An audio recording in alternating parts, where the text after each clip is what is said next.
नमस्कार बच्चों, मैं उमेश कुमार एक बार फिर से आपका स्वागत करता हूं अपने YouTube चैनल में एक नई वीडियो के साथ। बच्चों, आज हम समाकलन के अंतर्गत किसी अचर और फलन के गुणनफल का समाकलन करना सीखेंगे। यानी कोई हमारे एक फलन दिया जाएगा, उसके संग किसी अचर पद का गुणा हुआ होगा, तो उसका हम समाकलन कैसे करेंगे उसको हम सीखेंगे। जैसे मान लीजिए हमारा कोई एफ एक्स हमारा फलन है, ठीक है। और इसके साथ मान लीजिए कोई ए आपका कांस्टेंट है, इसका गुणा हो रहा है, तो हमें इसका इंटीग्रेशन कैसे करना है। तो मान लीजिए ये हमारा एफ एक्स डी एक्स है, E F x d x है। इसके लिए हम क्या करेंगे, हमारा जो कांस्टेंट टर्म है, इस कांस्टेंट टर्म को हम क्या करेंगे, बाहर निकाल देंगे। यानी ये हो जाएगा आपका ए और integration F x d x. अब इसका हम इंटीग्रेशन करेंगे, तो मान लीजिए इसका ए और इसका इंटीग्रेशन एफ एक्स है, तो ये इसका आंसर हो जाएगा। यानी इस तरह से हम हमारा जो कांस्टेंट टर्म है यानी अचर पद होगा उसको हम इससे अलग कर लेंगे, और जो हमारा चर पद है या जो फलन है उसका हम इंटीग्रेशन करेंगे। जैसे कि एग्जांपल के द्वारा देखते हैं। जैसे मान लीजिए कोई इंटीग्रेशन 5x² dx, हमें इसका इंटीग्रेशन करना है। तो इसमें जो 5 है वो आपका कांस्टेंट है, जो कांस्टेंट इसको हम क्या करेंगे, बाहर ले लेंगे, इंटीग्रेशन अलग कर देंगे। तो इंटीग्रेशन बचा हमारा x² dx। अब इसका इंटीग्रेशन करेंगे 5 इंटू एक्स पे 2 प्लस के 1 बट्टे 2 प्लस के 1 प्लस कांस्टेंट सी। यानी हो जाएगा 5x³ अपॉन 3 और प्लस के सी। इस तरह से हमारा जो कोई फलन होता है उसके संग किसी कांस्टेंट यानी अचर पद का अगर गुणा होता है, तो हम अचर पद को अलग कर लेते हैं और बाकी जो हमारा फलन बचता है उसका हम इंटीग्रेशन करते हैं। इसी तरह से अब हम देखेंगे, हमारा कोई फलन दे रहा है, तो फलनों के योगफल तथा अंतर का समाकलन। यानी हमें प्लस या माइनस में कुछ फलन दे रहा है, उनका हम इंटीग्रेशन कैसे करेंगे। जैसे मान लीजिए हमारा कोई integration F x 1 plus F x 2 minus F x 3, ये हमारा कोई फलन है, इनका हमें इंटीग्रेशन करना है। तो इसके लिए हम क्या करेंगे, हमारा जो इंटीग्रेशन का साइन है वो सब पे अलग अलग हो जाएगा। यानी सबको हम सेपरेट कर लेंगे। इंटीग्रेशन f1x dx प्लस ये integration f2x dx minus integration f3x dx। यानी ये जो इंटीग्रेशन का साइन है वो इन तीनों पे अलग अलग हो जाएगा और तीनों संग dx लग जाएगा। फिर इन सबका हम अलग अलग इंटीग्रेशन करेंगे। आइए अब अपनी इन चीजों को कुछ उदाहरणों के द्वारा समझते हैं। ये कुछ उदाहरण है। निम्नलिखित का मान ज्ञात कीजिए। ये है 5x⁶ dx। तो मैंने बताया था हमारी ये कांस्टेंट टर्म है यानी अचर पद है, इसको हम बाहर करेंगे तो हो जाएगा 5 इंटीग्रेशन x⁶ dx। 5 इंटू ये हो जाएगा x⁶ प्लस के 1 बट्टे से प्लस 1 और प्लस c। यानी 5x⁶ बट्टे 7 और प्लस कांस्टेंट c। तो ये इसका इंटीग्रेशन होगा। इसी तरह से यहाँ 2 हमारा कांस्टेंट है, तो 2 को बाहर ले लेंगे। इंटीग्रेशन साइन एक्स dx, तो ये हो जाएगा 2 साइन एक्स का इंटीग्रेशन कॉस एक्स और प्लस कांस्टेंट c। इसी तरह से इसे हम करेंगे इंटीग्रेशन, इसको हम दो पार्ट में तोड़ लेंगे। 3 पे x इंटू 3 पे 2 dx। ये वाला पद है हमारा कांस्टेंट, इसमें हमने एक फॉर्मूला अप्लाई किया है जो हम पहले पढ़े हैं, ए पे m मल्टीप्लाई ए पे n। जब इनका बेस सेम होता है, इनकी पावर को हम ऐड कर लेते हैं, m प्लस n हो जाता है। तो इसको हम अलग अलग करेंगे तो इस तरह से हो जाएगा, इकट्ठा करेंगे तो इस तरह से हो जाता है। तो यही फॉर्मूला इसमें अप्लाई किया है। तो ये हो जाएगा आपका, ये कांस्टेंट है यानी अचर पद है, तो इसको हम बाहर कर देंगे। तो 3 पे पावर 2 इंटीग्रेशन 3 पे x dx, ये हो जाएगा 3 तिरका 9 और 3 पे power x upon log 3 base a और प्लस कांस्टेंट c।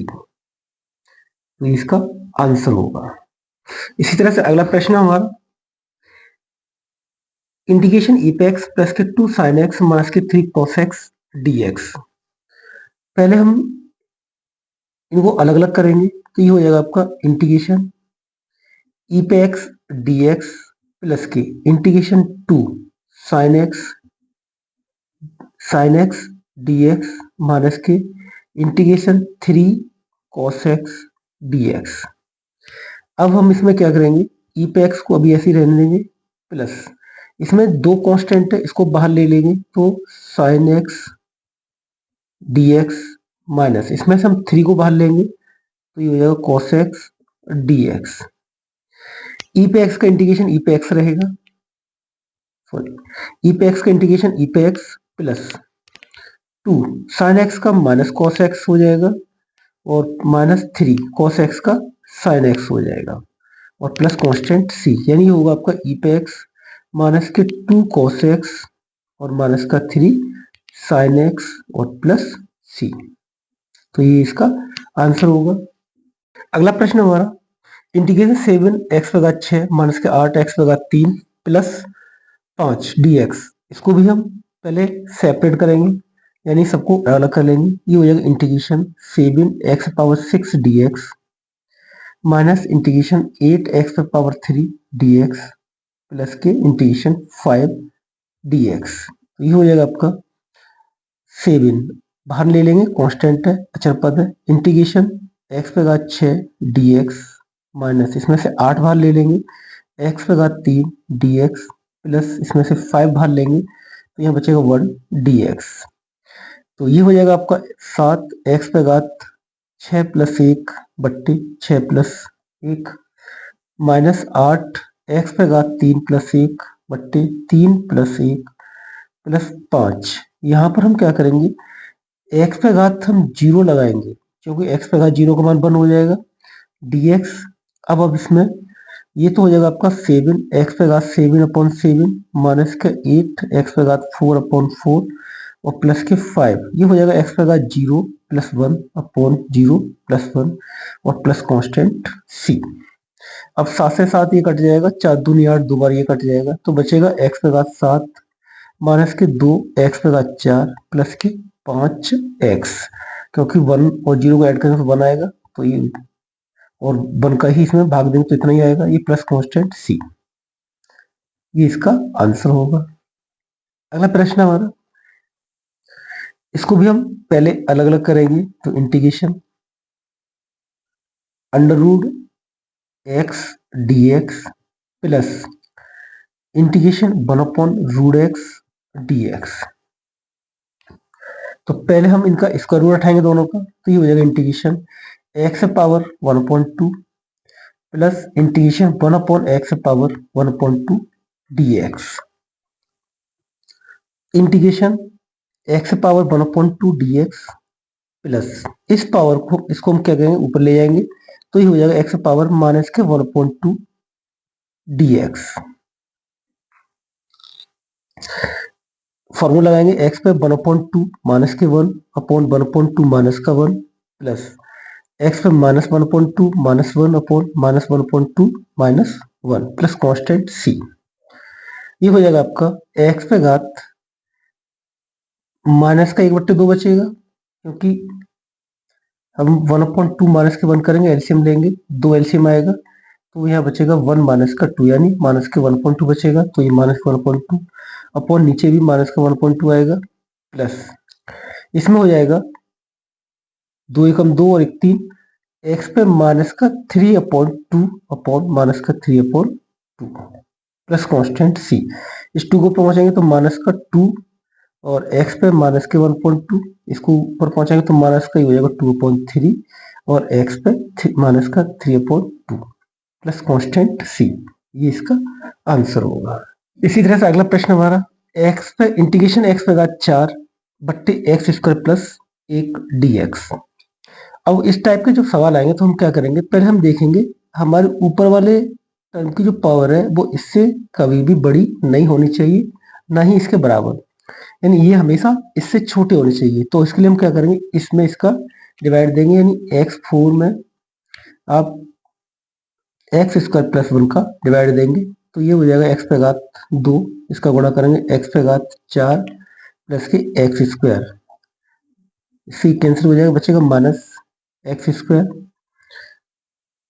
अब एक्स स्क्वायर में इसका डिवाइड देंगे तो आपका ये माइनस का 1 टाइम जाएगा, तो ये हो जाएगा माइनस का एक्स स्क्वायर, और ये 1 में करेंगे तो ये माइनस का 1 आएगा। तो हमारा जो बचेगा ये प्लस और ये प्लस हो जाएगा, इससे ये कैंसिल हो जाएगा, तो बचेगा आपका 1। 1 रिमाइंडर बचेगा, तो इसको हम लिखेंगे एक्स स्क्वायर माइनस के 1 plus 1 upon x square plus के 1 डी एक्स। अब इसको हम सेपरेट कर लेंगे, x square d x minus integration 1 D x और प्लस का integration 1 upon x square plus के 1 डी एक्स। इसका इंटीग्रेशन हो जाएगा एक्स स्क्वायर प्लस के 1 अपॉन 1 माइनस के 1 डी एक्स का हमेशा इंटीग्रेशन एक्स होता है, और प्लस इसका इंटीग्रेशन हो जाएगा टेन इनवर्स एक्स और प्लस कांस्टेंट सी, यानी ये हो जाएगा आपका एक्स क्यूब अपॉन 3 माइनस के x plus tan inverse x plus constant C, ये इसका आंसर होगा। इसी प्रकार अगला प्रश्न हमारा x cube plus 5x square plus के 4x plus 1 upon x square d x. इसमें हम सबसे पहले क्या करेंगे, ये जो नीचे एक्स स्क्वायर है इसका सब पदों में अलग अलग डिवाइड देंगे यानी भाग देंगे, तो ये हो जाएगा आपका integration x cube upon x square plus 5x square upon x square और प्लस के 4x upon x square plus के 1 upon x square d x. यहाँ से ये 2 हाथ कट जाएगी, यहाँ से ये कट जाएगा, यहाँ से ये 1 कट जाएगा, तो बचेगा आपका यहाँ x प्लस 5 प्लस की 4 अपॉन एक्स और plus 1 upon x square d x. सबको अलग अलग करेंगे तो ये हो जाएगा integration x d x plus integration 5 D x plus integration 4 upon x d x plus 1 upon x square d x. 5x का इंटीग्रेशन होगा, सॉरी x का इंटीग्रेशन होगा एक्स स्क्वायर बट्टे 2 प्लस 5 बाहर आ जाएगा, 1 बचेगा, 1 का इंटीग्रेशन x होगा प्लस 4 आपका कांस्टेंट है, इसे बाहर लेंगे तो 1 अपॉन एक्स होगा, 1 अपॉन एक्स का लॉग x होगा इंटीग्रेशन प्लस ये आपका इसको ऊपर ले जाएंगे माइनस के 2 डी एक्स प्लस सी। अब ये आपका हो जाएगा एक्स स्क्वायर बट्टे 2 प्लस के 5x प्लस के 4 लॉग एक्स और ये हो जाएगा आपका प्लस एक्स पे पावर माइनस 2 प्लस के 1 अपॉन माइनस 2 प्लस 1 और प्लस कांस्टेंट सी, यानी एक्स स्क्वायर बट्टे 2 प्लस 5x प्लस के 4 लॉग एक्स प्लस एक्स पे माइनस 1 अपॉन माइनस 1 और प्लस सी, तो ये हो जाएगा आपका